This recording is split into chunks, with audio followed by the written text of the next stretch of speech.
Hi guys, my name's Charles and you are watching Charles Cellbox TV. In today's video, we are solving the problem of one Hassan Chaibba. In the comments, I received this message, and of course you can see Hassan has problems with shorter fighters. He believes that all short fighters have the advantage, and at the height of 2 meters, I don't know why, but I promised I would make this video to solve his problems, and we are going to be touching on how to fight against shorter fighters. Now, I mean, for me, shorter fighters have the disadvantage, so I'm going to provide you taller fighters with a blueprint to subdue the shorter fighter. Let's get straight into it.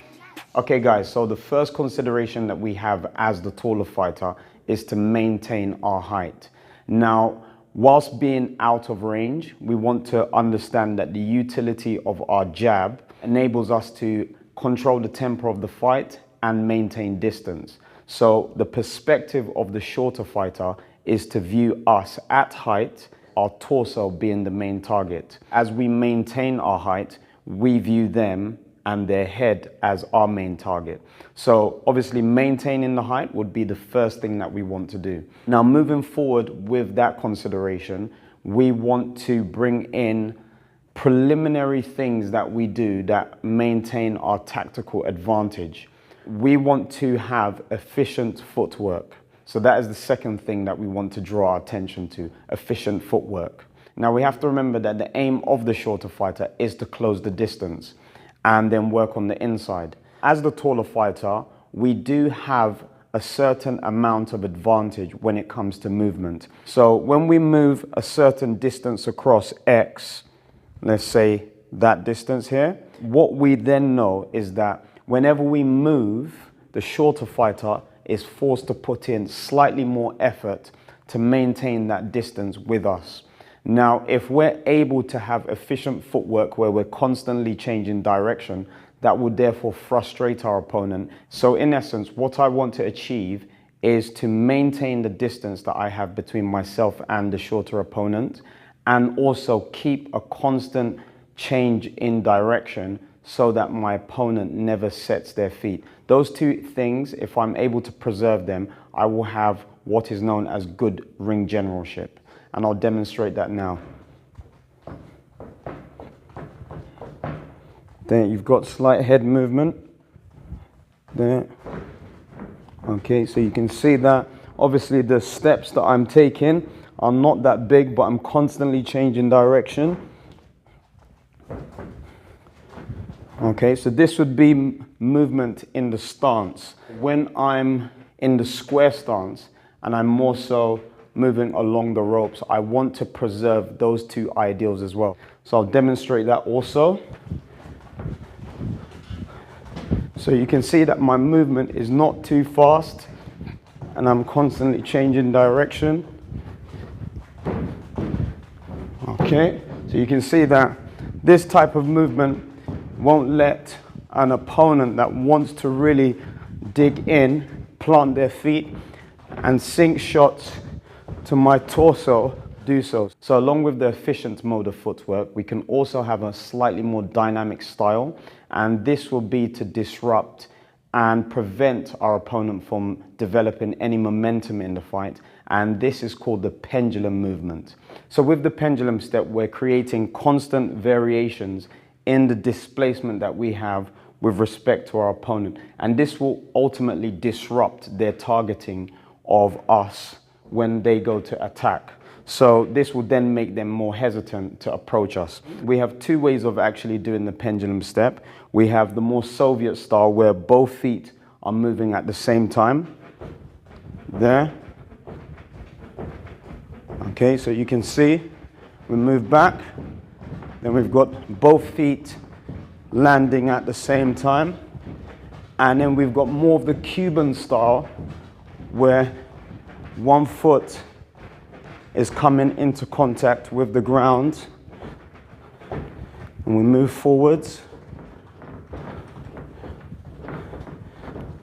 As you can see, when we're moving, the pendulum movement in between the pendulum step is the same for both Soviet and Cuban style. Okay, we're back into Soviet style now. So both feet are moving at the same time. And then when we have the Cuban style, we have one foot touching the floor slightly before the other. Soviet, Cuban. Both are changing the distance that our opponent views just before they go to attack. And then this will obviously make them more hesitant and prevent them, in most cases, from actually performing the attack. Another thing that we have to consider as the taller fighter is to throw feints. Now, obviously, being out of range, we want to gradually work our way into range so we can work at the range, at our desired range, is one reason. Obviously, deciphering the response from our opponent, i.e. when we throw a feint, which is the telegraphed movement of an actual attack, but we're mimicking the attack. So when we throw that particular feint, what is the response from our opponent? Are they backing away or are they trying to throw a counterattack? Okay, so this can allow us to understand what our opponent seeks to do when they see us trying to attack. So another reason why we can throw feints is to disrupt our opponent's intent and pattern of attack. So obviously, if we're throwing feints, our opponent might look at us and think, I don't want to throw my attack when they're throwing their attack. I want to wait and then throw my attack after, when I have a clear lane to throw my attack and then to possibly have more chance of landing. Another reason why we might want to throw a feint is to confuse and offset our opponent. And that normally results in our opponent backing off. So when we disable the rhythm that our opponent has with maintaining their form by confusion, they might take a step back just to reassess what's happening. But if we maintain that confusion and take up the real estate of distance and move forward as they move back, then we keep them in a constant state of confusion and then end up backed up against the ropes. So obviously, just to demonstrate some of the feints that we can perform, we initially want to maintain the height, obviously have the efficient footwork, and then whilst we're in that mode, so we're prepared, we might want to just stab the foot forward, and then that will be the feint, okay, the foot feint, okay, just there, okay, we pivot, foot feint, as well, the backhand feint. So this will mimic the jab, this will mimic the right hand. So there, there, okay, there, there. And obviously it brings our shoulders into position as well, okay? Along with the foot feints, we can use our hands as well. Again, maintaining the height, small efficient steps, there, there, okay, there, and then the backhand, there, good, there, okay, obviously the opponent knows that we're going to use the jab, so we bring in straight hands, okay, and sometimes uppercuts when our opponent tries to dip or roll. We can show them that we can throw uppercuts as well, not only straight punches. There, there, moving around. Remember, short, sharp movements, constant change in direction.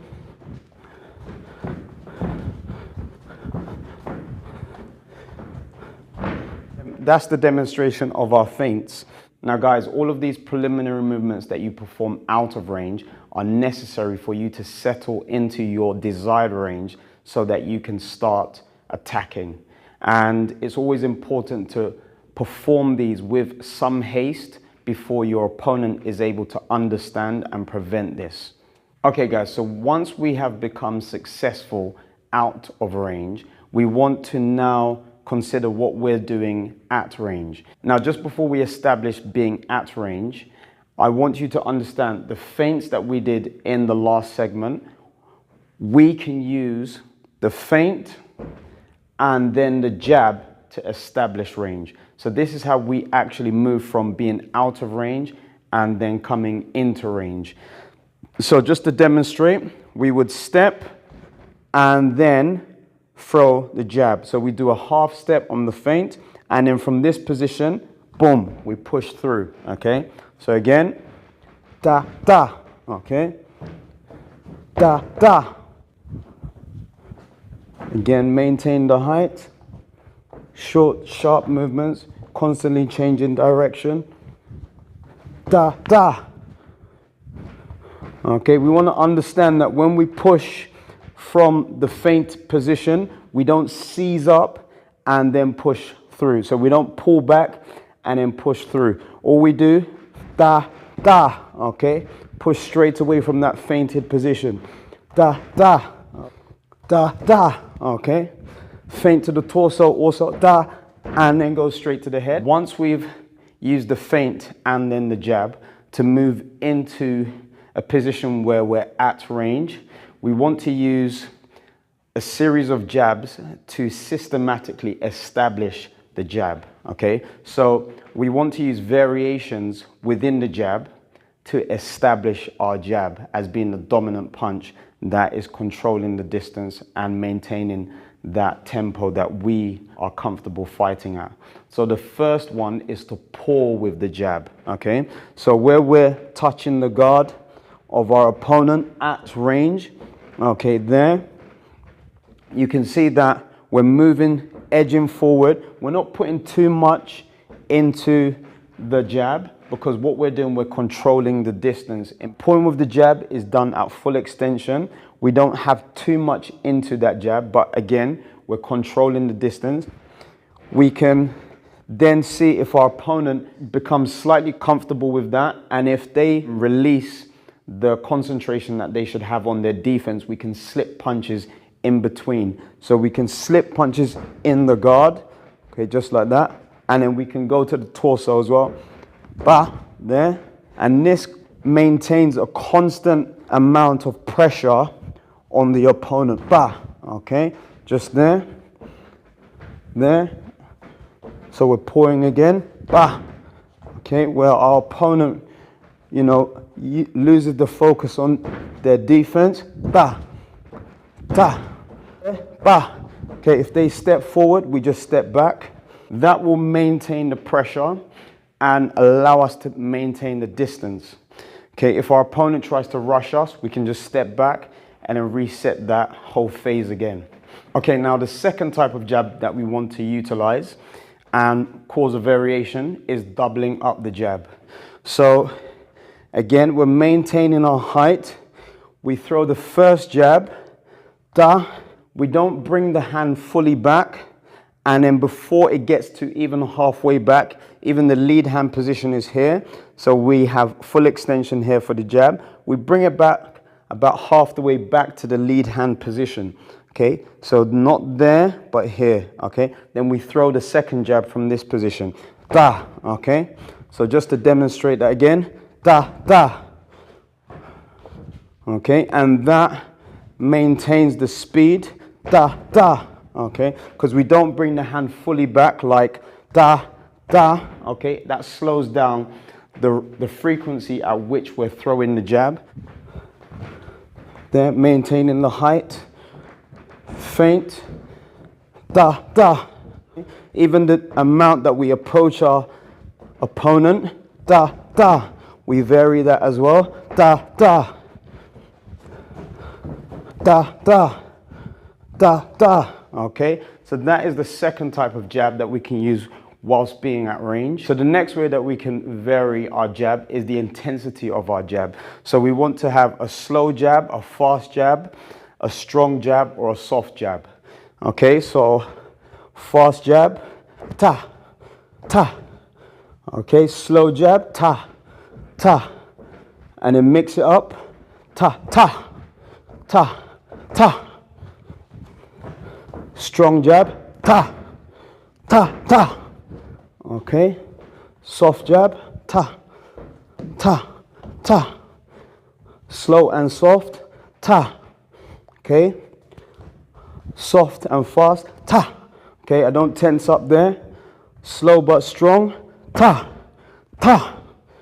Okay, ta, ta. Fast jab, soft jab, ta. Strong jab, pa. Okay, so that is a way that we can vary, just unsettling our opponent by using variations in the intensity of the jab. So the next way that we can vary the jab is by using a series of deceptive jabs. So what we do is vary the weight transfer, and then that will change the rhythm of the jab. So normally what we do, we step, and then we throw the jab. Okay, so what we're going to do is step, lean forward, and then throw the jab again. So we don't and bring the back foot forward before we throw the jab. We step, then throw the jab. Okay, that's the first way that we can vary the jab. Now we can step. Before we put the weight on this foot, we can push forward instead of rocking back and then pushing forward. So we go there, there, there. Okay, again, there, there, there. Okay, see, with these two jabs we can combine the third one where we there, there, there. Okay, there, there, there. Okay, now with those three particular jabs we can have variations in the rhythm that would disrupt the timing of our opponent when they're trying to defend. So there, there. Obviously maintaining the height again. There, there, there. There, there, there. There, there. There. Okay. So that is another way that we can vary the jab. Now the next jab that we can use is a stationary jab, and that will enable us to set up counterattacks. So we have ta, ta. Okay, so we haven't really put too much into it. Ta, okay, ta, ta, ta, ta, ta, ta, ta. Okay, once our opponent feeds off that jab, we can simply step back, throw the right hand. Okay, now that will enable us to set up counterattacks. Another counterattack we can have ta, ta, ta, ta. Okay, there, ta, ta, ta, ta, pa, pa, ta, ta, ta. Okay, so we can obviously step around our opponent. Now obviously you saw me using the right hand. Okay, so the next thing that we want to consider after using our jab and establishing our jab is bringing in the right hand. With our opponent, we want to observe whether they remain upright and try to block everything. And if that happens, we use a cross, straight punch, straight down the center. So we use the jab, ta, ta, okay?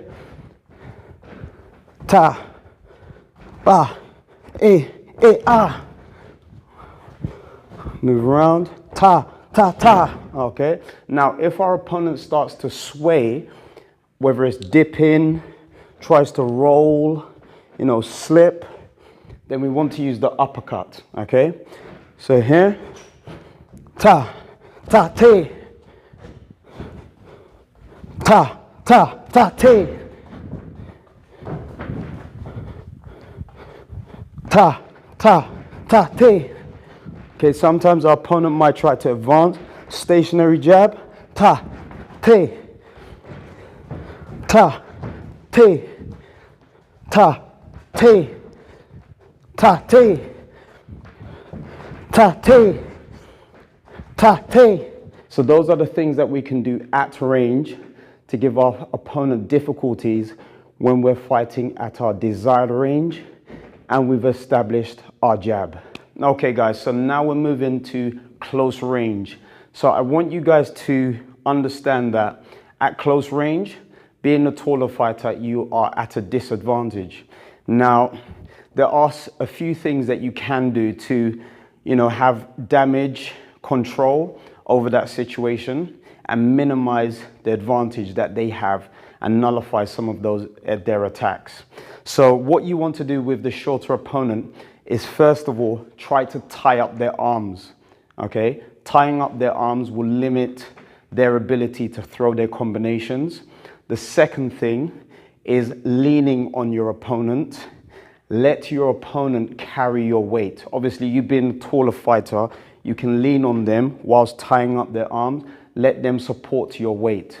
After leaning on your opponent, the next thing that you would want to do is change your height at close range. Okay, if you stay at the same height when being at close range, your opponent knows where your body is, knows where your head is.